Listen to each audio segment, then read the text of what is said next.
लोकसभा चुनाव के नतीजों के बाद राहुल गांधी से लेकर अखिलेश यादव और ममता बनर्जी से लेकर तेजस्वी यादव के पास खुश होने के लिए बहुत सारी वजह है, लेकिन 10 साल के अंदर राष्ट्रीय पार्टी बन बैठी आम आदमी पार्टी के पास ऐसी कोई वजह नहीं। दिल्ली में लगातार तीसरी बार उसके हाथ कुछ नहीं लगा। पंजाब विधानसभा चुनाव में 42% वोट खिसक गया, 21% जा पहुंचा।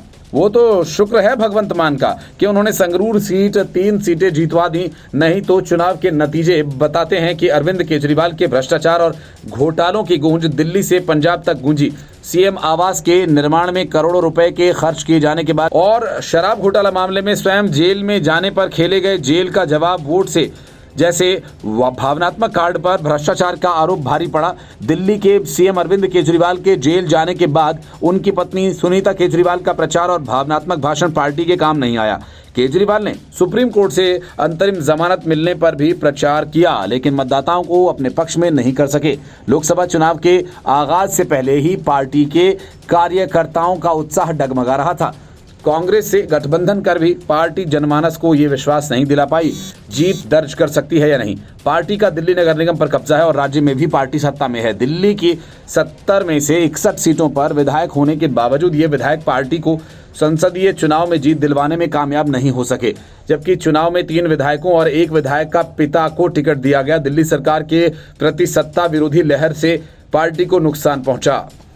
पार्टी का संगठनात्मक ढांचा भी कई वार्ड के स्तर पर बेहद कमजोर हो गया। इस चुनाव में पटेल नगर से लेकर लक्ष्मीनगर विधानसभा क्षेत्र में आम आदमी पार्टी को संगठन को भंग तक करना पड़ा। कई वार्ड से लेकर लोकसभा स्तर तक संगठन में रिक्त पद हैं, अभी भरे नहीं जा सके, जिसका खामियाजा पार्टी को उठाना पड़ा। लोकसभा चुनाव के दौरान बड़ी संख्या में आम आदमी पार्टी के वार्ड स्तर से लेकर लोकसभा और प्रदेश स्तर तक के कार्यकर्ताओं ने बीजेपी ज्वाइन की। मंत्री और पूर्व विधायकों ने बागी होकर केजरीवाल के सामने चुनौती खड़ी कर दी।